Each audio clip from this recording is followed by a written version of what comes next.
DreamHack Open is brought to you by Astro, Monster Energy, Corsair,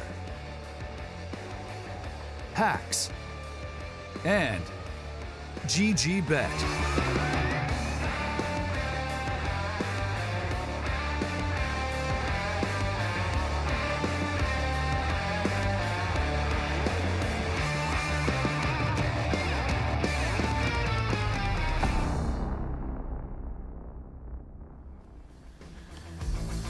Yes, Montreal is the largest city in Canada's Quebec province. It's set on the island in the St. Lawrence River and named after Mount Royal, the triple-peaked hill at its heart. Its boroughs, which were many independent cities, of course, come together in a neighborhood ranging in stone of cobblestone and French colonial architecture.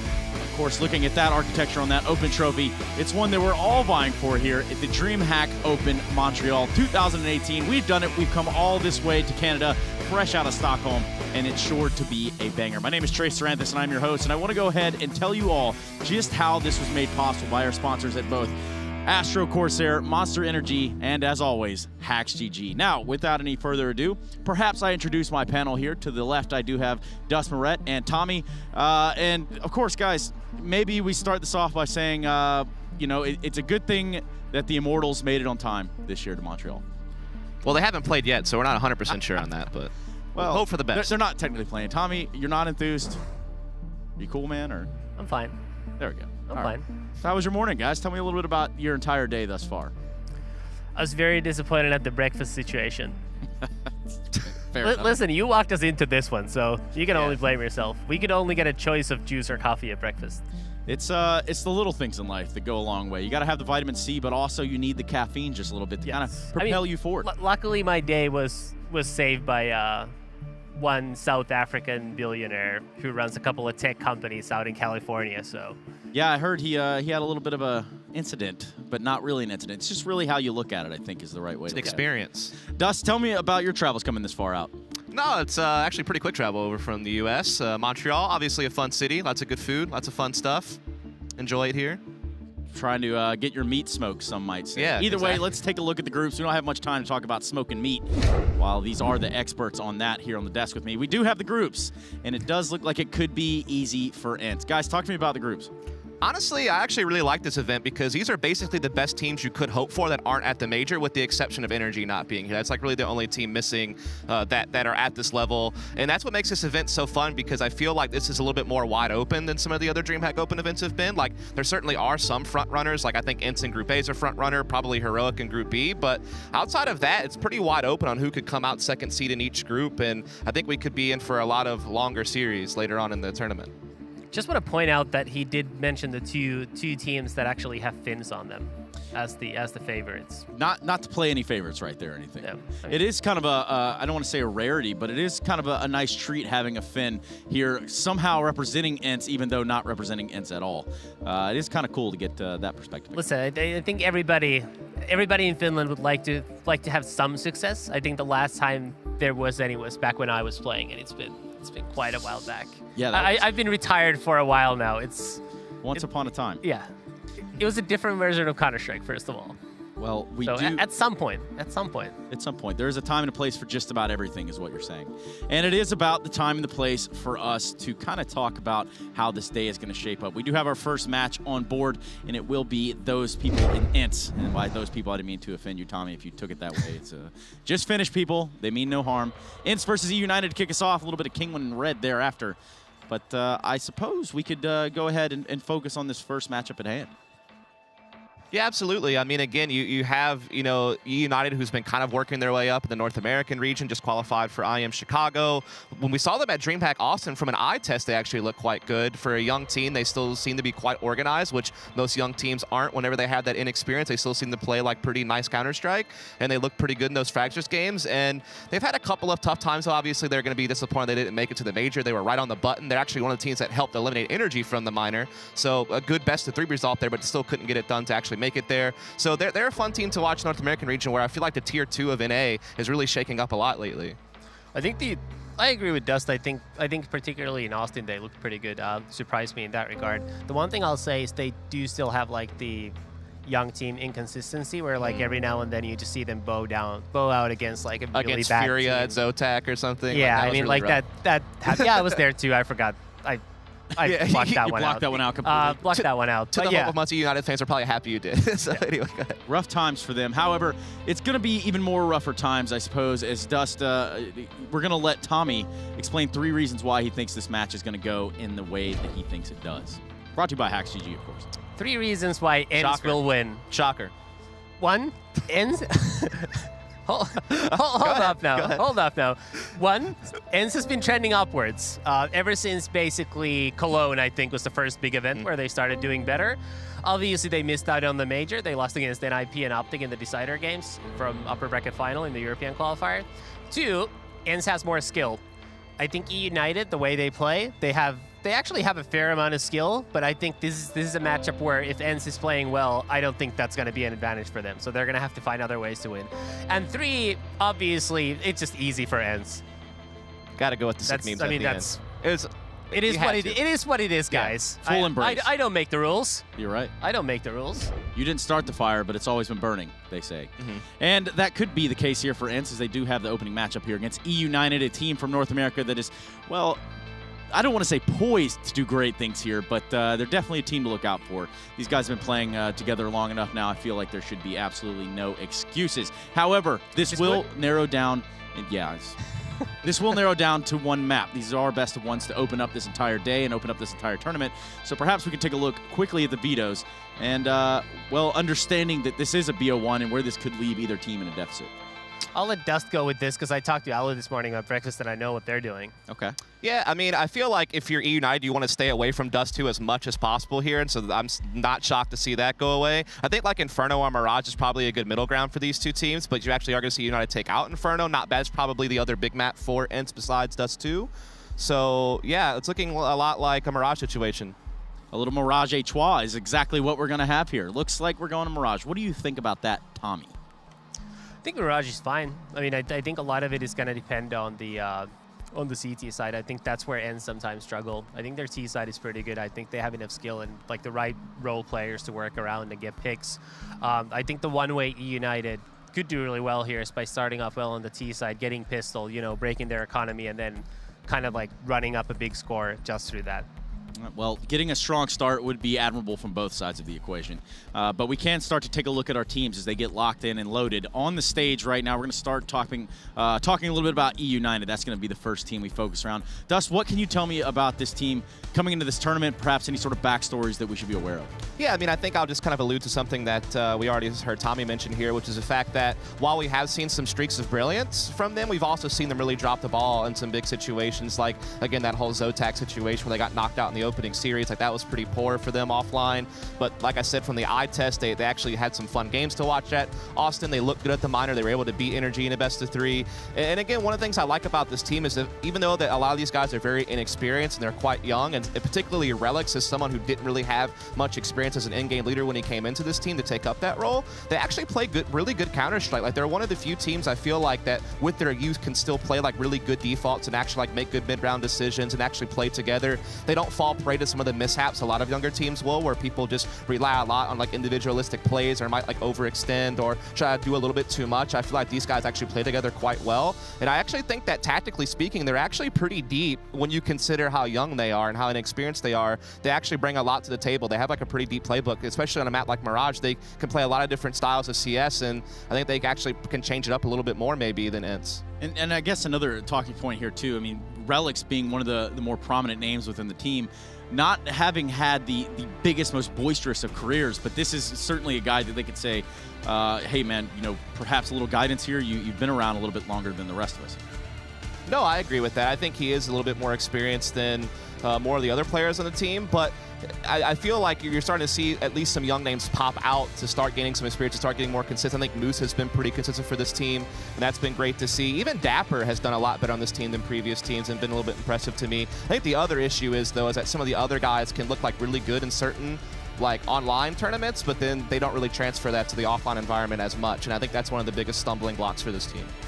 Okay, well, feel free to keep going. I mean, ENCE, it's not as easy for them to get on stage as it might be in the server right now, unfortunately. As we're They're waiting. late? Well, they're not late but they per se, but they're not on the stage yet. Yeah, because they're not here. Something like that. As you can see, it is a rather empty slate there to the left, but eUnited on the right getting locked in, as I said. Some of the people on the ENCE team do have a long history, and it's not hard to solve for who that might be, considering only one of them has been playing for a long time. Of taking He's probably just trying to figure out that monsters can drink or not, or if it's prior just to games. Yeah, well, you know what they say about smokers. They're jokers.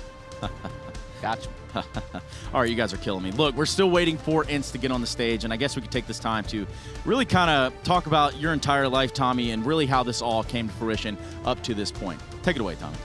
I think we're going to go back to ENCE. Out of these options, I think I feel more comfortable going to ENCE. Okay. So to me, I think the key point here is like, from these events that ENCE have attended, Cologne was really the main one. And I think Minor, even though it wasn't a big tournament, just because of the pressure of, almost qualifying for the major, I think that's sort of, I would actually argue that might be more pressure for the players than Cologne was. Yeah, I mean, Cologne, they made a statement. Yeah. Ariel's the player on this team who I think has looked by far the best online. Like he's actually been playing for quite a while, and he's kind of a late bloomer in that sense. Like now he's looking like he could actually turn into a really good player. He's done super well online recently in like some of the recent qualifiers that they've passed through, and the one that they failed to qualify for when they lost to North in the second series of the Chicago qualifier. A lot of people are losing to North these days, though. That's over. That was only that was only in Stockholm. Stage, one and done. The Stockholm days are over. Get with the times. He's someone that I think could potentially, take a bit of a leap here. Less pressure, smaller tournament. I think like it's one of those times where like at some point you just have a good series, maybe you get a couple good series out of that, and then you feel more comfortable playing offline. So to me, he's the most interesting player to be looking at here, just because of that, because of how well he's been playing online. I mean, it's not like he's been bad offline. It just hasn't been like the same like super carry level performance. I think the other big player for me is Sergey. Like, he's 16 years old. And to me, like, he's actually really fun because he's actually quite consistent for his age. Like, other young players have actually, like a Brolin, who's at this tournament, is also 16. He hasn't been able to have the same type of consistency that someone like Sergey has. And what also makes Sergey really great is he's super flexible in his role. Like, sometimes he can kind of play, like, on the edge of the map, like he plays B on Cash, for instance. But other maps, he can be like a trade fragger and actually help open things up. He might tend to be more of a mid to late round player, but every now and then he'll just, like, feel something and, like, go make a play. And he's actually quite good at it. I think he's actually been, in the offline environment, the most consistent player for this team outside of Alu. So what you expect Alu to be consistent because of his experience, and obviously the type of opping style he has is a very consistent one. Yeah, no, I mean, Sergey's obviously really good, despite his young age. And I mean, from the time that he started playing with Habu, and they got those couple of online wins, and he started playing FPL, and people started turning heads. I mean, from that point on, I think he's always been pretty good.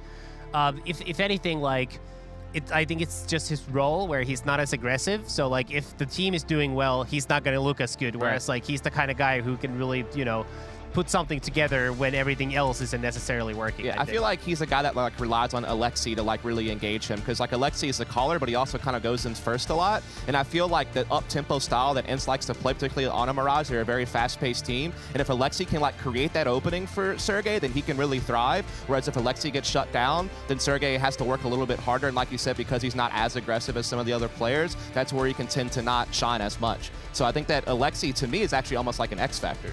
A really interesting topic I think that we did kind of talk about a little bit, but breezing past, was that run in Cologne, where they basically made their statement saying, hey, we can compete amongst the best, and we can do it playing fundamentally sound Counter-Strike. It was very interesting to watch from the outside. And actually, we have found ENCE. It's a little easier for them to get on the stage now. They just need a little bit of sunlight. Wouldn't say that about all the Finns. But, of course, they have found their way on the stage. Listen, Trace. This is what I like to see. A player who just looks completely white, because that means they've been playing a lot of Counter-Strike. That's what I like to see. That makes sense. I mean, I don't know what the sun's looking like over there in the sun doesn't really set in some parts of Finland in the summer. But then, the opposite side of that is it doesn't really rise in some parts of Finland in the winter. It's kind of like stuck in sunlight at all times. Yeah. It's weird too, because like even in Stockholm, like they're really dark a lot of the year, which is got to play something on the effect. But I'd imagine that's why that region reigns usually supreme in Counter-Strike. Surprisingly, Sweden actually hasn't been doing that well the last couple of years. It's been rough. Actually, we had this conversation with someone a couple of days ago, and I actually think that like NIP is really the culprit there. just because they refused to make changes for the longest time, and I think that sort of set like the whole country back to some extent. Once Fnatic kind of broke up. Also, the Fnatic Godsent trade back and forth also, I feel like, kind of hampered the Swedish scene there for a little while when there was a lot of uncertainty. They didn't spend too much, time on Godsent before they went right back to Fnatic, but then by that time, Olaf had already gone international, and I think that really kind of hurt, like, that team that was actually supposed to be I agree. I mean, that's two big hits for one country in a short amount of time. Until then, Sweden really had... I mean, not only had they always been dominant in 1.6, but they also were the best country by far in CSGO with NIP and Fnatic until late 2015, early 2016. Until it all came apart at the seams. Now, we did just see ENCE on the stage, and we talked a little bit about Relix's impact and what he would have over there on the eUnited side, but perhaps an Alu would be a good inverse there, not potentially for their roles, but as sort of a veteran within this team. And while I'm at it, I might as well go ahead and tell the Twitch chat to stop spamming PogChamp and just get in here and do the right thing. Let's get a good vote going. !ENCE or !EU, and I'm pretty sure if you type !easy for ENCE, it doesn't count. So don't get ahead of yourselves. That seems like a huge mistake by whoever's programming this bot for the broadcast. We're going to have to look into that for day 2. Really missed opportunities, some might say. Guys, we will be going into the game shortly, but just getting those last few little bit of warm-up rounds in, if you will. We do know the map, though, so let's kind of focus it now centric to the map. Sure. Take it away, Dust. Yeah, I mean, I think that for me, like what you're going to see ENCE do, they're a very aggressive team. They're very in your face. Like even if they're going to play something standard, just like mid control, they do it really fast, and they like to put a lot of focus on window room actually. And they're a team that just really likes to play that up tempo style. Like you rarely see them play like slow Counter Strike. Like they really want to get their front runners in there and just try to be in your face and try to just assert dominance. Where I feel like eUnited's a little bit more of a balanced team. Like they're a team that can take it quite slow and play more into late round situations. But obviously this map, I feel like the meta for it is pretty figured out on how it's played, so it's all about that mid-round decision-making, and I think that that's where, maybe the experience that some of the guys on the Finnish side have, that maybe they'll make better decisions in those moments. So are you saying it's easy for ENCE? Yeah, I think ENCE... No, not easy, actually. I think it's going to be a close game. So I will say... We got it. I mean, fine, I'll do it for the meme, but I actually think this should be a pretty close game, but I think ENCE will edge it out just slightly. You got to be careful when edging out. Tommy, talk to me about if this is going to be easy for ENCE, or are they going to have their work cut out for them as the first match of the day, as all parameters considered? Well, listen, I already gave you my 3 reasons, right? That's true. ENCE have been looking better. They have more skill. It's easy for ENCE. It's easy for ENCE, and I don't want to go against the current here, so I won't, and I really think that ENCE should have no problem here playing fundamental Counter-Strike and doing everything that Finland is known to do right over in that little part of the world. I guess it's not that little, right? It's a pretty big country. It's a pretty big country, but very few people. It's like the size of Germany with 1/20th the population. Counts. Let's talk about that other 1/20th of the population, which is the Twitch chat. Let's see where these votes landed. Because yes, it's you are probably more. It's probably it's probably much larger. In fact, we won't be doing any of the things I just said. We won't be taking a look at these numbers. We don't care where your votes went. A bunch of hanging chads in here, some might say. You heard it. Just don't care. Don't care. It is what it is. And of course, with that, I believe it is just about time to get into this game. And of course, to do that are going to be our commentators in Risk and Harry. Hey, guys, if you're over there, I'm going to have to ask Risk to grab the cue card in front of his monitor right now. It's just below. Do you see it right there? It's not in front of your monitor. It's just below the keyboard. You see that? Yes. What does that say when you open it up? I can't read that aloud. You can't read that out loud? Harry, perhaps you can read it. This is... thank you very much, Trace, for those choice words. Before we begin, really nice job there. Yeah, who do you guys have in this one, in this matchup? I'm going to have to side with you. I think ENCE take this, I'll be honest. I don't think it's going to be very clean-cut, though. I think we're going to have a close first game. Yeah, I had the pleasure of casting eUnited when they beat Cloud9 in the Chicago qualifier. Really impressed with them. But on the other side, I have so much more respect for ENCE as a team and the players on there, so I'll have to go with the Finns as well. Oh, there we go. Yeah. So it looks like it's a full Finn house right now. Hey. Lurvis couldn't be happier. Yeah. I mean, yeah, look at him. He looks ecstatic. I'm actually kind of worried that everybody picked ENCE. That's true. Usually a bad sign. There's a lot of pressure right now on these guys. Usually I'm going to put a little bit of pressure on a situation, and that is to get us out of here and onward with this game. Take it away, guys, and do the best you can. And, of course, if you have balls, Harry, you'll read that card. See ya. Thank you very much. Yeah. So Risk, man, I'm excited. It's been a while since either of us have Well, actually, no, you were casting just not that long ago, right? I'm trying to think how long you've done it for now. Like, what, like a few days? In general? Or Yeah, just like casting. It's been a while, man. Okay, there we go, right. Casting was since Counter-Strike Source, since 2010, I think. Yeah, on and still, off. this is exciting. This venue is amazing. Yeah. Probably one of the best ones I've seen at these open events. This is my favorite thus far that I've been to. And I've been to some sick venues, but it's massive. So big, it's massive. Yeah. Like there could be, what, like 80,000 people in here if it's filled up. Like this is not... That's almost the population of Finland. That's almost the population of Denmark. That is true, yeah. Only, what, like 6 million, 7 million people in Denmark. Only found that out the other day. Me and Risk calculated that you have a 1 in 10 chance of being a professional if you're CS just player, born in Denmark. if you are just Danish. Yeah. As we get ready to head into this one, though, Risk, I know that you're a big fan of Counter-Strike. I know that it all really hits home with you. And you said you see ENCE taking them. Yeah, you know what? They almost have my name on the shirt, you know? They have Risk on the shirt. Yeah, almost. Obviously not the right Risk, but still, that's my only reason for cheering for them, obviously. No, but I really think it's an interesting team, especially with Sergey and Alu in both ends of the spectrum. The really young player trying to get experience, having phenomenal aim, and then Alu, the older player with so much experience under his belt, can basically go into high-pressure situations and not care, which is very important when you are in such a tough situation as teams sometimes can be in Counter-Strike. So I think it's an interesting one. And we just saw the odds there up on the screen, the betting odds, and I think it was like a 1.4 to a I want to say 2.78 or something along those lines. I don't entirely remember off the top of my head. Point is, everyone is leaning the way of ENCE right now. Yeah. That makes it a little bit more worried, though. It feels like these guys, they crumble a bit under pressure. It's when they don't have any expectations that they really kind of go unhinged. If you recall, you had their run at Cologne, where they did fantastic. I mean, they surprised everyone at that event. As Trey said on the desk, they made a statement there, right? But then you think about their time in the minor, you think about Zotac, and I mean, it was a very different story. It's always easier when there's no pressure, like when no one believes in you to do anything, and you know with yourself and with your own practice. I mean, I don't know. No one believes in me, and it actually makes life very hard. I'll be honest with you. But maybe in Counter-Strike, it's a team game.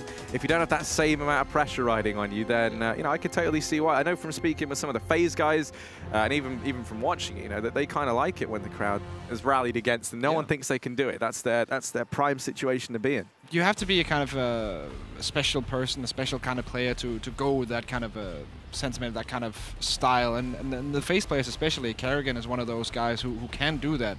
And it's so interesting to see guys like that from time to time. I'm more interested in this matchup to see how the new guys here from eUnited, how they're going to handle it. This is a big pressure for them. Well, it most certainly is. The pistol round is about to be underway, and already we can see ENCE is over on at this CT side. Alexi going to be holding close over here towards Sandwich, but he doesn't want to make a meal out of this. First man does manage to get on by, but Alexi going to find him. Now Aerial caught out in the open. Has to try and back away from CT. Arlu, in the meantime, on these stairs, has a crossfire with X7, but players have gotten by. Now that bomb's going to go down. Post-plant situation. 4 players still alive for the T side. Smoke and Kit on X7 could be useful. Aerial with a nice double there. Good chance now for ENCE to come in. Yeah, just Dapper and Moose left alive. Moose going to start to appear out from the Palace. It's a bit of a drawn-out engagement, but he does manage to land. It still has more shots to find. So much on his plate, and it's just not happening. Arlu locks down the Palace position, and there's smiles all around over on the side of ENCE. Arlu was smiling. That man, he got that 1v5, like one of the best, not 1v, just an amazing ace to keep ENCE in that game back in Cologne. Didn't even crack a smile, and he wins a pistol round. Yeah. Once in a blue moon, you see the Alu smile, and then you kind of feel happiness inside. I've never felt such joy. Hopefully he'll feel some joy. But there is an I in Finn. Oh. And there's a U in Arlu. That is so you're in Arlu, apparently. Here we go. Just Aerial mopping up frags over here in mid. There should be a pretty clean-cut round. Nothing really invested in from eUnited. They get that bomb down, Rich, so they'll be buying up in the next round. It's fairly usual. It's pretty much how CS is played these days. If you get that bomb, you go for the full eco, and then you go for the 4 or 5 AKs in this round, depending on how much utility you want. And this is also kind of where we can see eUnited. What do they want to do in this situation? Like, how are they going to approach it? Are they going to go for a quick control style, or are they going to go wait and get Molotovs and smokes on everybody so they can go for the full execute? And for now, it looks like they're going to go for the quick control style, since we don't have that many smokes or don't have that many Molotovs. Sometimes you can go one player UMP full utility if you want to do that, but for now, eUnited, they're going to just take duels. Aggression in mid, though, from the CTs. Aerial, another quick double from him. Alexi going to be helping things out as well as he trades relics, leaving just Moose and Dazzle. We have yet to see too much of a spark from eUnited, but Dazzle might be the man to bring that to the table over here, and Mig going to be joining up with Moose. And now this is a common sight here in Montreal. A man with his Moose down in mid, going to be aggressing down towards the connector. Still yet to find anything. ENCE not giving up any ground, any information. Alternatively, they don't know where eUnited are, but they are feeling a very healthy man advantage. And you have that man down towards the ramp. It's going to cause them so many problems as they head out towards the A-bomb site. Moose even spotted from the top of Ticket. 45 seconds, though, still have time left to play with. Dazzle was one of the big hitters, as Moose finds one. That 6-7 gone down when they played against Cloud9 on this very map. Him and Dapper were the two mainstays, and now Dazzle making his way in, but Alexi B on the back of the bomb site, hiding, just playing time. Perfect position for him. He's not going to do anything unless he hears that bomb. Yeah, they've got 25 seconds. Arlu's over in the shop as well. That bomb has to go down, and the pressure's going to be on as they clear out the first. They have to spot Alexibi over here at the bench. And Dazzle's going to spot him, so now he's pulled this back into the realms of possibility. 2 versus 1, and just Sergey left alive. He is a long way away. He has the AK-47, though, so... And the kit, this is still possible. If he finds a quick first one, he's going to go for this. Yeah, but as you say, he's got to get a move on. Has to find this first kill quickly, and while he's going to do a boatload of damage... Maybe by being enough to finish it, Dazzle tries to get the timing on the peak, but not going to be able to do it. Now into the 1v1, and time ticking down, but Dazzle... Fantastic stuff from him. 3 kills in that round. Going to be securing the first for eUnited. Yeah. As I said, one of the big hitters last time I saw them, of course, comes in with a 3K here. Very nice for him. In general, just getting back into a round after a tough situation, losing a couple of players at a disadvantage. 2 players left, they turn it around. Very nicely done. In that game also, 16-13 against Cloud9. Last time I saw them, looked very solid. But they're up against a solid opposition once more here. As ENCE, they're not going to go down easy. They certainly are not. We can see the live odds up on your screen, and by the looks of it, it's gotten even more stacked against the eUnited, in spite of them fielding their first round now. Those bettors at home still not entirely convinced. But only time will tell. Relic's going to be on the MAC-10 along with Ace. Which, when you take a look over at ENCE, you can see no one with head armor. That is going to be a little bit worrying here, if you are a Finn fan. Molotov into connector, slowly but surely building up to take mid control. But not really going for it for now, just putting in the pieces to make ENCE kind of stay away and block them off from knowing completely what's going on. There's only one player, that's Alexi, in middle, who's seen anything, but eUnited are all grouping up towards this B hit. Lining up smokes now. A Molotov as well. It all comes down to this player on the other side. That's X7 for the CTs. And he's got so much to do. There is a man down in lower tunnels, so if X7 can buy time, then he might do everything, and he's going to manage 3. Now this pincer on in, out through the apartment's going to come through. Instead, it's Aerial to drop Dazzle first. They know where Moose is, and this unknown factor up in the apartments, that could be the thing that ends this round for eUnited. X7 did the legwork, and then it's Alexa B and Aerial to finish things off at the very end. So straight away, they're going to be stealing around back, risking on the back of that. Money is going to start to become a problem once again here for eUnited. Very nicely played by X7 there. He realizes that the situation is potentially very dangerous, so he moves away from his original position over at Car, over to a better one if the full push comes in, and he gets the first 2 very quickly. 3rd kill as well, just takes time. Just very nice defense from him. It's like pretty much textbook. That's exactly what you want from a EB player in that perspective, because then the rest of the team will have time to rotate in. It's going to be an easy retake even if the bomb comes down, so just very nicely played. Now setting up for the A play. Bit of a force buy here. CZ Steagle, so let's see what they can do. They've put a lot into this round, though, so they have to hope they can find something. These smokes have rained in. You can see that's forced Alu away. Aerial going to be here with him. They've made the decision to leave CT open, and that now means it's open season for Sergey. Players running into his crosshair and not going to find anything just yet. In fact, he's going to go down. That's an M4. Now retrieved and onto the back of Relics. The bomb goes down. Already now, this is a great chance for them compared to the investment. Yeah, it most certainly is. And you can see ENCE getting a little bit sweaty, a little bit worried heading back into this retake. They happen to find Dazzle. They've retaken that man advantage. Relics not able to find anything with that scavenged M4, now leaving all the pressure onto Ace and Moose. And there's the man with the Deeg, holds it down at close range, only has a couple of shots left, and he's going to fall Moose. V2 tags down X7, and now Alu. Yeah, it doesn't have time. It's just not going to happen. He has to back away. ENCE going to be forfeiting this round, and eUnited finding themselves a second. On the back of that force buy. 1 Mac-10, 2 C-sets, and then the rest were Deagles, with very limited utility as well. That's a great find for eUnited. Lovely takeover of the site to begin with. Deagle shots, of course, coming in, that always helps, but you have to get in kind of the post-plan situation in order for these situations to actually work out. And I think that's one of the things that characterizes eUnited very well. They know how to do the first part of their strategy, like the takeover of the sites, the initial 30, 40 seconds of a round. And where they fall short, in my opinion, sometimes is in that mid-round call, is in that like post-plan situation, who plays what and who holds where. But so far they're looking pretty good. Even though, yes, ENCE is still leading, but eUnited is still a huge underdog, but we see that they have a shot in this game for sure. Yeah, I mean, they almost certainly do, especially at this point in time. They have a chance here of equalizing things out, although that it's starting to look like it could all turn a little bit sour for them. Dazzle, you can see in response to this, wants to try and regain some ground. He's going to go pushing in towards the B-bomb site, but he has got a man to worry about. Maxi B going to go unnoticed, and Moose does get caught out there at the crossing. And now there's no way back. Like, they have a CT in each end of this. Alu is here, you can rotate away from that. Molotov doesn't even have to play a specific position. Yes, he gets the dink in now, 7 HP and Dazzle. They should be able to close this one down. ENCE will have to make severe mistakes for this round to go to eUnited.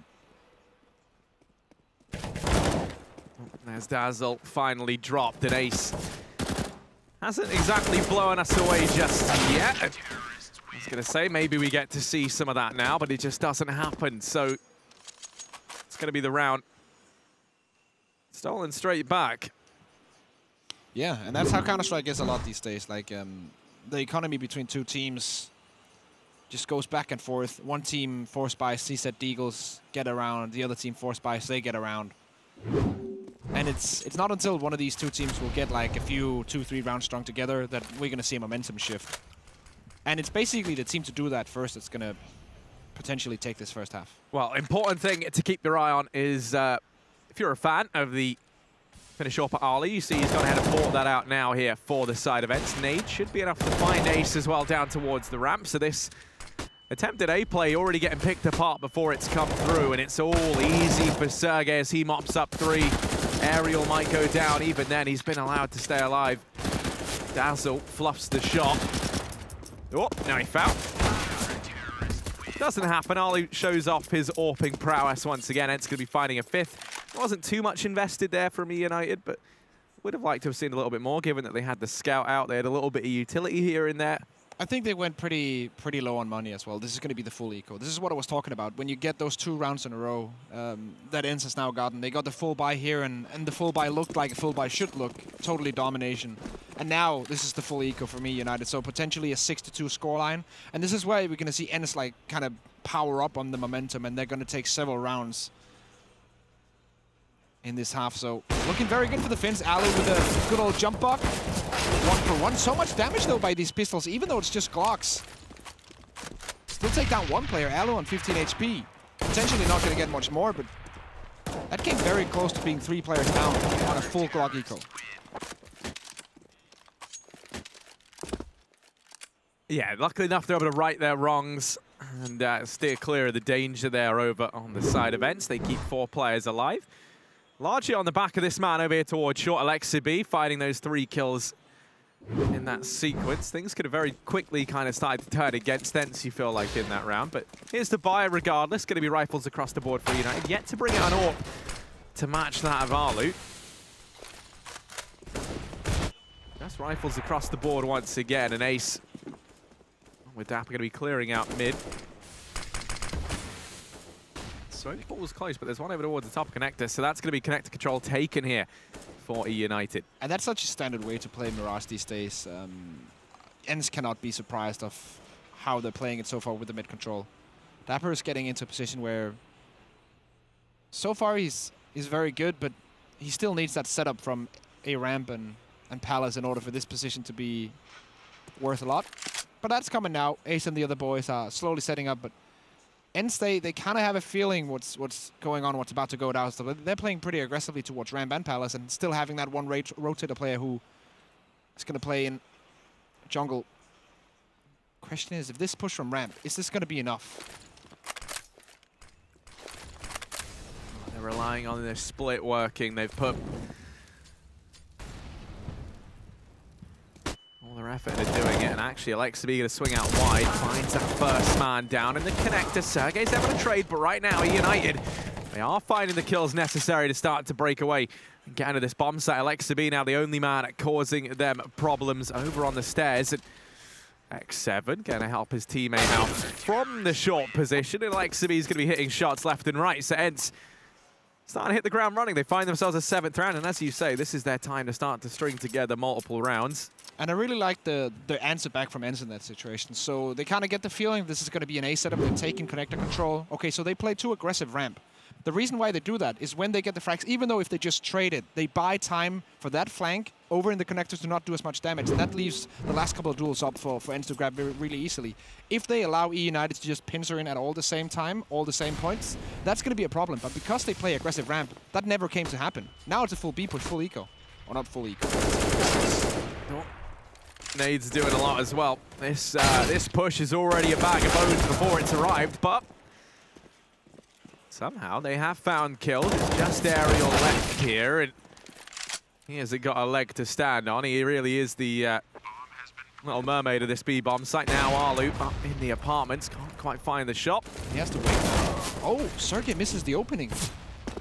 And Arlu's left in a 1v2, has to go with the USP. These players don't have head armor, so Arlu is still in with a chance. He needs to hold on to this round for ENCE, so they're going to, albeit by the skin of their teeth. It's going to be an 8th round here for the Finns. Yeah, relative low investment round. eUnited getting the bomb down, getting it down to a 2v1 in the end. That's very nice for them. Everyone invested so they could buy anyway, but now they get the extra money for a couple of kills and the bomb plant. So they have the potential now for the first T-side op to put that on Ace if they want to. They didn't do it a lot when I watched them last time, but they're going to put it on him now to see what they can do. Full utility, of course. Money to spare because they got that bomb plant down. And they have the loss bonus as well. So eUnited, if they pretty much need a round now to get back in this first half. Ace with the opening, Dapper with one as well. Aerial gone down. This is shaping up nicely for them. It most certainly is, but now they have Sergey to try and get past, and Relic's going to behead him. This could be United's first shot, really. It's starting to get back into this game. X7 just going to go ahead and hold on to the M4, opts to play things safe. That's going to be largely as well on the back of only having one player survive in that previous round when you were up against the eco. That was their chance to build money. And instead, their Empire got torn down around them. X7, they'll just be saving. United going to be on forward onto a 3rd. And by the looks of things, should be keeping 4 players alive. Maybe Ace goes down here as he looks to try and exit. That would be a little bit devastating because he is the man with the AWP. X7 just seeing if he can find maybe one frag down in mid. Let's wait and see. Ace is definitely watching the wrong angle, so that's going to be a free kill and an AWP grab. So nice for the CT economy, even though they lose the round. Once more, again, this is interesting about eUnited. They have full utility, but the utility is actually not the reason they win this round. They just go for quick aggression down towards mid, as they usually do, and then they just win all their duels. So opening AWP duel, the duel coming into connector, the secondary frag onto that A bomb site. With those 3 frags just in, they pretty much have the whole round, and then they can play their post plant. And yeah, it's just very, very nicely done for them. The problem is that this was down to individual people winning duels. This was not down to a big strategy. And that's still what I need to see in order for me to believe in them doing well on this T side. B set up for now. Yeah, they're going to try and play things fast. And actually, Dazzle's been allowed to get very, very close. Seems like the timing was a little bit off. Yeah, he was ahead of the rest of the squad, but regardless, still making this work once again. Trickling on in. It's Ace quick on the trigger to go ahead and find that. Just Alu and Sergey left up for ENCE. eUnited, as you say, looked a little bit disjointed in the early stages of this round with Dazzle kind of running in and falling. The rest of the guys are more than made up for it, and now it is just Sergey and Alu left. I'm not even sure they really want to go for this. They basically need a free opening. If they get the free opening, they're going to go for it because it's so hard to retake with an AWP. So unless they get the 2v2, they're not going to go for it. I feel like that's a mistake from Sergey, but that's just my opinion. Now Alu goes down as well. So both weapons taken out. Very nicely done for eUnited. Good push in general. Kind of not sure about the first timing, but there was a nice flash timing. The guy on site, the CT, was pretty much taken out of that, and then the chance of getting a quick opening frag, and then the guys coming behind that from the T side was there, but not quite working out. The rest of the round worked out pretty well, though. Yeah, this is where things get a little bit scary, the risk. I mean, you know, if you're eUnited, you're probably feeling quite good right now. Let's not forget, they recently beat Cloud9 on this map. Yeah. You actually cast that. It's actually the last official game. That was against Cloud9, so they had some time off to plan strategies for this tournament. And, you know, then you kind of think about what ENCE have done recently, and outside of their run at Cologne, they haven't, you know, impressed us too much. Yeah, they played like the last 5 best-of-3s they played, they won all of them. But That's then again, good, then. it's against teams like Windigo, XCOM, okay, Virtus.pro Online. Yeah, it's yeah. Like, so no, I figured. Okay. Yeah, it's not like the biggest quality. So, you know, recently, eUnited have been showing us that they've had some good form. For sure. You definitely cannot count them out, especially as they've started to make their way back into this game. We've seen really the whole gang start to step up.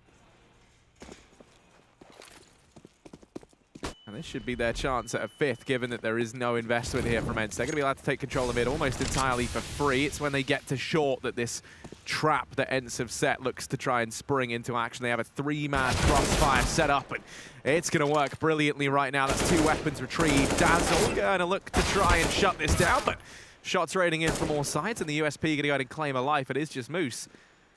1v4 and alone at the top of mid. This has been a very nice round for ENCE. Using the fact that, well, they only have pistols, so they have to put something extraordinary out there. Some positions, some setups, and they do that around short. And that's exactly where eUnited decide to go. So if you replay this round 10 times, perhaps 8 of them is going to go well for eUnited, but 1 or 2 of them, they're going to walk into the trap, and ENCE quick to capitalize on that. They're going to be on 9 rounds already, with the potential of going to 11-4. Still going to be money in the bank, though, for eUnited to buy, so it's not all bad. They can get the AWP on Ace. They can get everyone on full utility for this next coming round. How meta is that camera angle? A camera of a camera display. We are really in 2018. But yes, risk, you're bang on. It is going to be a 9th round for ENCE, and there is still money for eUnited. Now they've bought the AWP out on Ace, and this is where things are going to get a bit more exciting, perhaps. We're going to have that AWP duel across the board. Alu going to be fielding it on the ENCE side, and he's already looking very wary of this potential fast play down towards mid. That smoke's gone down over towards elbow, and they have started to now aggress on through. So Moose goes on the aggression towards Palace, while the rest of the players are not even in a position to be in connector yet. It's kind of a weird scenario. Oh, okay. Alexi almost getting barbecued. Missed the smoke. Now down to 20 HP. And they have an idea that he's there now. This is a big problem. They're going to be watching that mid window and watching the short, but he's going to be allowed to escape for now. Taking connector control, picking up the bomb. Now surely going to set up for an A split. Or will they? Okay, ooh, yeah, this is interesting. So they're going to play 1 lurker and then for the full B push. Very nice choice. Dazzle is still in here in the connector. And they have 1 player short, 2 players going towards B, but 2 CTs are awaiting them there. And Alu taking off Dazzle, and yeah, the timings are just not working for eUnited right now. ENCE are too good. Well, it's going to be this player towards B anyway. They have lost Dazzle, as you say. Is that man watching for those rotations, trying to catch them off guard. Now Alexa B and X7, they should be able to mop this round up between them. Ace goes charging in, and only 20 seconds left. He's going to have to find these kills very, very quickly if he wants to get this bomb down. It's just not happening for him. That will be a 10th round for Ace. So, for Ace, rather, for ENCE. It's interesting because a lot of these things for eUnited, like the general plan, the startup idea is actually really nice. I really enjoy the way that they're playing around it. But as I mentioned before, it's when you come to that mid-round, when you have to make the new plan, the new mid-round call, when you have to like pretty much set up how you want to play the rest of the round. That's where I feel like they fall a bit short compared to better teams, bigger teams such as ENCE, for example, who have a lot more experience dealing with this. And we've seen this round and round again, like maybe they get an opening, maybe they get map control. No frag, but still map control. And they're not exactly sure how to play the rest of the round. ENCE are just happy to sit back and relax, and Alu just gonna welcome them. Yeah, you're given as well a lot of scary players like Ariel, like Sergey, a lot of free reign. Oops, never mind. He's very dead, isn't he? All those nades start raining in. Yeah. And as much as that rogue Moose on the loose tried to put a stop to the juice that is ENCE, he could not get the job done. It's going to be an 11-4 at the end of that first half. And of course, we're going to have the T side of ENCE coming up next. So we're going to be back with that and a little bit more after the break. Are we going to a break? I don't know. I don't think we do, actually, now I think about it. You know what, Risk? It's all good. It's the first game of the event, Harry. Yeah, it's all part of it. We'll have a lot of time to get into this. Don't worry. But the second half will start in 30 seconds. You know, rookie error. Yeah, it's fine. There we go. I just remembered. It's only a best one. Yeah, you see ENCE had 114 rounds. My favorite. Yeah. That's how we know they're going to win. Yeah, you know, like 114-0, you know. That's hard to beat that. eUnited looking pretty beat down right now, but match is far from over. This can still turn around. We've seen this so many times, especially on Mirage. If you just can get going, get some momentum, string something together. On the CT side as well, where you can kind of sit back, relax, and wait and see what the opponent throws at you and kind of read their play. It's actually something that's interesting about some of the best teams in the world, for example, Astralis, to put that into mention. They get better as the game progresses because they have more time to read the opposition. Hopefully eUnited can kind of try that function as well and see if they can get some rounds back. Yeah, this pistol round becomes very, very important now for eUnited. And X7 going to be charging in through short. Dazzle, unfortunately, not going to find anything there through that smoke, but Relics will be able to pick up the pieces at the very least. Moose from behind bench trying to hold his own. Knows where both these players are, and he's been fantastic in these last few rounds. He's going to go ahead and, I was going to say mop up both at the very end, but Dazzle hops in to claim a kill for himself. Regardless, it's 5-11, and now eUnited in with a shot. Yeah, kind of a surround in the second half. They have a chance now. Basically, if you lose 4-11, you lose the pistol round as well. In a best of one, that game is almost over. But they took the pistol round. If they can string something together, if they can't, they just need to not get reset right now and need to get C-setted, basically. 4 C-sets, 1 Desert Eagle on Ariel. If they get this round, they can build some momentum, they can build some economy, they can start grinding this back. XCB walking in, Dazzle ready and waiting. Ooh. Okay. Tries to go back, but that is not the sort of angle you want to be re-peeking twice. Now things get scary though, Risk. They've been able to retrieve this M4 on X7. They'll be boosting up Alexa B as well. Our players there to keep an eye on it, but that's a lot of damage inflicted onto Moose. Now Dapper looks to try and rein things in, but instead can't quite get a leash on the beast. It's Ace down in CT. All that stands between ENCE and getting this bomb down, and it is going to go ahead and go down. Now leaving the man advantage in favor of the Finns. With the bomb planted, and it's going to be planted for the ramp where X7 resides with that 1 M4. The real sort of linchpin here, though, is that man right now flanking in through CT. He's going to be the fail-safe. If everything else goes wrong, you've got Arlu on this flank round, and even then he might not be needed. He's going to come through for the pincer at the very end. Regardless, ENCE, they managed to steal the 12th round, seemingly from nowhere. Yeah, and that's the danger of that second round, especially the T side. If they don't get the bomb down, they usually just go for C-sets and armor. And then if you have just one player pick up that first frag, now all of a sudden you have an M4 player with full head armor as well. He's very, very dangerous to come in and open things up. And that's what we saw right there. ENCE, they're not scared of this. Even though they are lacking in firepower weapons-wise, they still want to go into the round. And now, as said before, eUnited completely reset that. Down on pistols, they're spending every single dollar they have right now because they know if they let ENCE on 13, they're probably just going to be able to grind the rest of these rounds, the remaining 3 rounds. So they need to stop them in their tracks. And I feel like it's the correct answer. But then again, you also just need to win rounds, and many rounds in a row, and that's where it becomes really scary for them.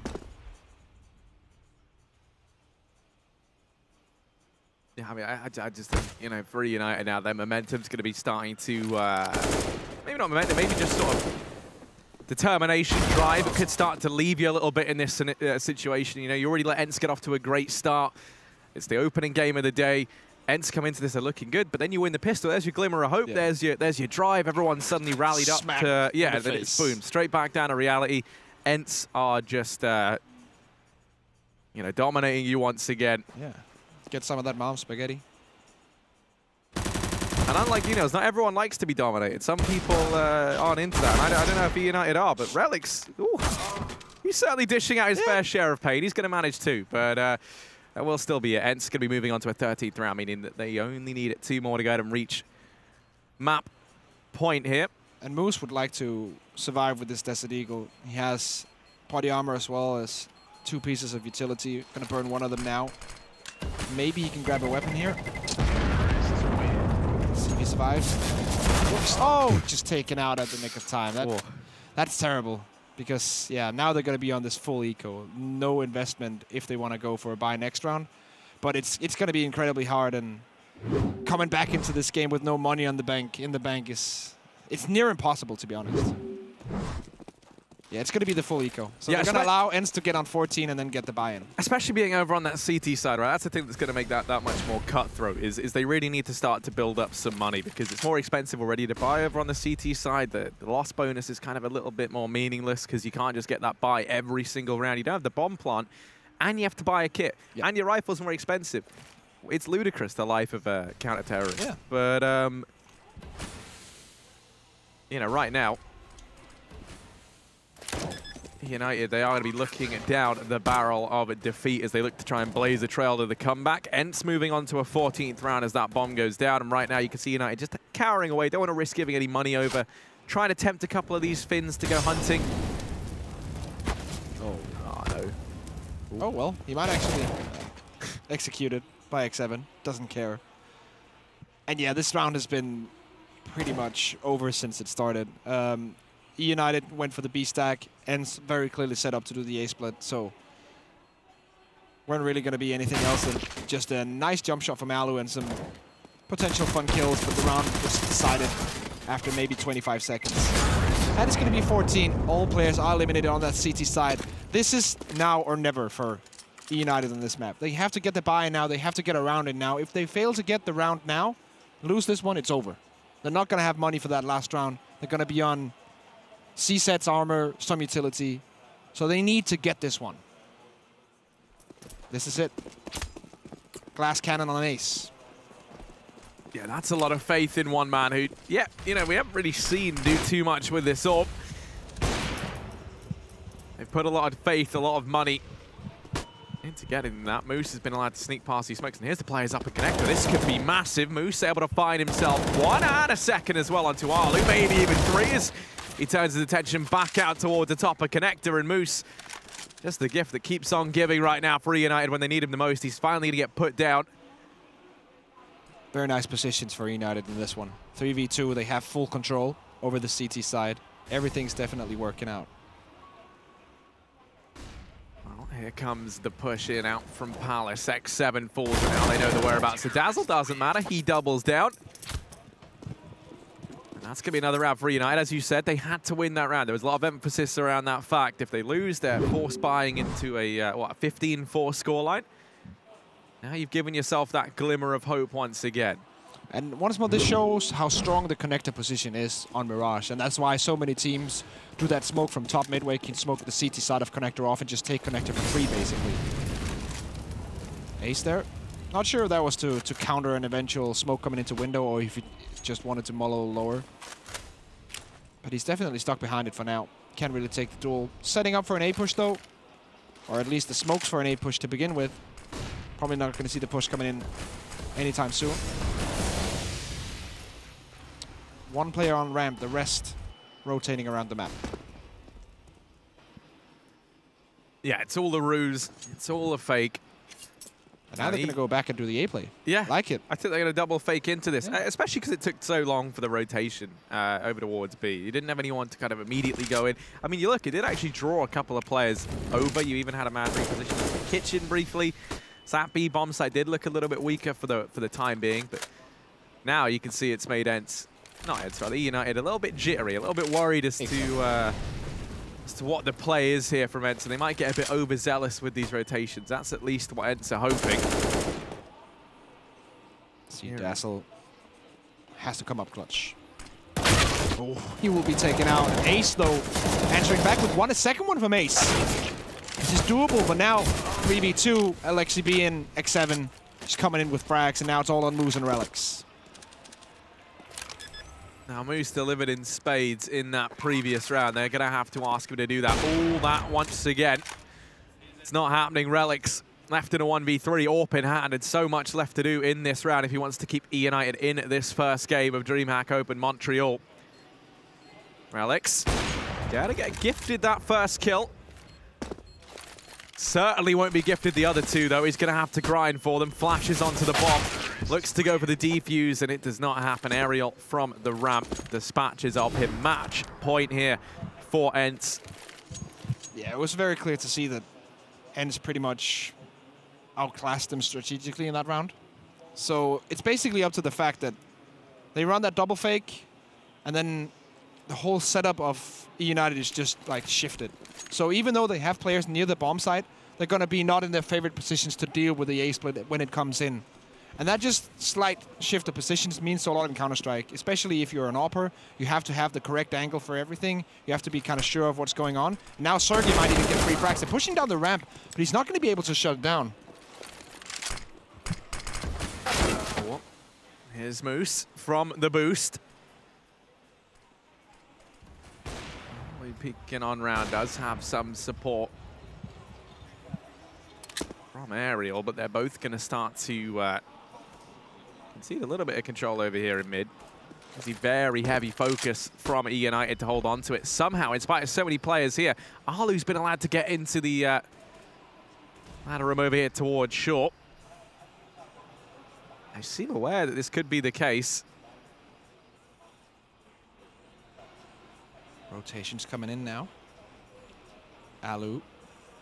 Can he find Moose? Oh, he just turns the corner. I think he has an idea, but Moose is holding the angle.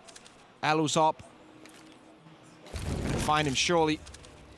With the bounce Molotov. Tries to take the angle. Knows there's one on the side as well, but the Molotov doesn't hit the spot. So now 3v4. eUnited. Can they make this happen?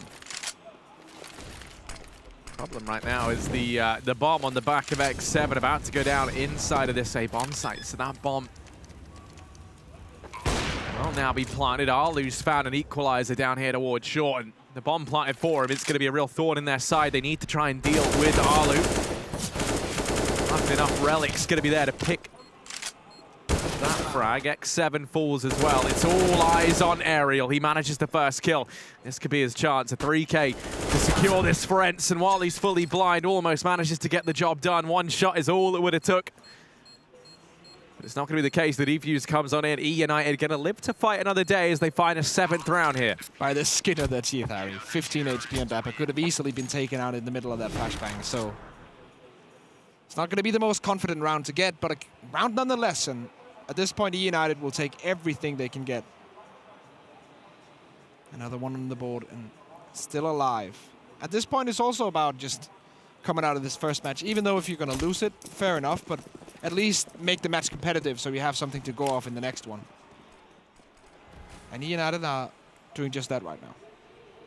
Ace once more on the AWP. Full buy from ENCE. AWP on Alu, but X7 is on the Mac 10. Sergey is on the UMP, so not the best buy. But utility is also missing for the CT side, so this could go either way. We're hoping for a bit of razzle with our dazzle up here, and he's going to be able to find one. We'll get dropped properly by Sergey, but Dapper got to manage 3 quick kills down towards the ramp, and now the flanks coming in for Moose. This round's all said and done, and eUnited are going to be moving on to an 8th. They're going to need 7 more consecutively to pull this one through to OT, but they're still down for the challenge. Yeah, this is something that eUnited does very well, these standard situations. For example, like handling the A split as a CT team with your positions, with the timing of your flashbangs and the peaks of your teammates. That's something a lot of teams can master, and that's something that eUnited masters very well also. And now ENCE, full eco. Just going to go for the waterfall explosion out of Palace. Try to get the bomb down, that's the only goal. I was going to say, it doesn't let them be able to do it, but they just might. The bomb does go down. They've retrieved an M4 as well. That's far more than eUnited would have liked to have given away. They managed to get control of the situation very quickly afterwards. But, you know, a round is a round, I guess. It's going to be another 4 eUnited. They hold on. They keep 4 players alive. And now with that loss bonus starting to accumulate for ENCE, it kind of plays into it a little bit less, getting that bomb down, but they're still going to be happy with it. Yeah, it sets them in a position where now, instead of having a couple of 4 spy rounds, they know they're in such a big lead, so they can afford to throw 1 eco away to get the full buy that they wanted. So now we're probably going to see one of the strat book plays come out of it. Some of the stuff that they really prepare that they can throw out in these specific rounds, where they have all the utility they need. It's going to start off with the smoke into mid, then control towards B to begin with. So B and mid control to begin with, and then 1 lurk player in Sergey on the opposite side of the map.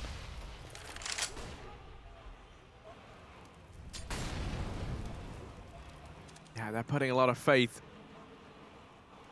in Sergey and his ability either to peel off some of these rotations or find players as they look to try and leave this A-bomb site. See what the plan is now. Come down from top mid, go into connector, get that smoke down. Run boost out, but it's messed up. No worries though, no one's holding window, even with no smoke. They have taken top mid control now. The question is, how do they want to make their way into the connector? 2 players here for the CT side. Yeah, I mean, there's 3, isn't there? There's that man up on stairs as well. That's going to cause them so many problems. Alexi has opened things up. And now, 4 players for ENCE, all converging up through the connector. All the action's going to go down over here towards this position. Ace manages himself 1, holding close. Aerial does manage to mop him up. Arlu as well at the short position. Annihilates the defense. They're going to leave all the pressure onto Dapper, but that's the bomb. The bomb was on the back of Arlu, and now it's dropped at the feet of Dapper down in mid. 30 seconds left on that clock time. Working against ENCE, but Sergey's going to find the shot regardless. That will be this first match out the way with ENCE claiming a reasonably clear victory, all things considered. Yeah, I don't think there's any question about who's the better team on Mirage. I would love to see as we progress further into the tournament a best of 3 between these 2 teams, because it seemed like in some rounds where eUnited, when their plans actually came through and the small deals the players make with each other, they actually happen. Everyone knows what's going on. When that happens, they look pretty good. But in general, it was ENCE. It was easy for ENCE. It was easy for ENCE, and that's going to make, you know, I know one man at least very happy over on the desk, but, you know, for me and you, you know, it's a bit of a dominant game from ENCE, and you know, they showed a few signs of life. I agree with you there. It's going to be interesting to see how that develops. But you know, a bit of a slow game to start the day. Still, we've got a lot more excited. Got plenty of yes, we do. But yeah, we're going to throw this one back over to the analyst desk, where they can break this one down for us, gentlemen. Thank you very much, Harriet. All right, so let's just try to summarize this one in the easiest way possible. Easy, friends. Couldn't have said any better myself. That was exactly what I was alluding to. And of course, it did look like a rather easy affair for the ENCE side. eUnited coming out a little flat-footed didn't really help their cause. But let's begin to talk a little bit about some of the takeaways we had here from their side. I mean, when you watch that game, the first half, when ENCE is on the CT side, they wound up winning that half 11-4. There was only one round the entire half that eUnited got the opening kill. So that really just says it all. Like, you're on the T side of a map and you can't get an opening pick except for one round the entire half on your attacking side. That's just not good. In fact, there were many rounds where ENCE would get 2 or 3 kills before eUnited had some type of response. So really just not getting anything going. They got reset multiple times, so never really got an economy going on their T side either on the United side. Just felt like ENCE had their way with them. Everyone played well on the finish lineup in that game, whereas it felt like Moose was the only guy from eUnited who seemed to put up any consistent numbers throughout the game. So just an overall dominating game from the ENCE. And in comparison, not a single player on this eUnited team had over 80 ADR. Yeah. So, no one went positive. It's a pretty rough affair there if you are eUnited. Tommy, tell me something mystically good about ENCE. Sorry, tell me something. Tell me something great about ENCE other than it's easy. I mean, there's just so much. I don't know where to even start. That's the problem. One thing I was making a point about during the first half when we were watching the game is Ariel started playing pretty well. That was one of the players that I said to watch out for this whole tournament. So far, so good.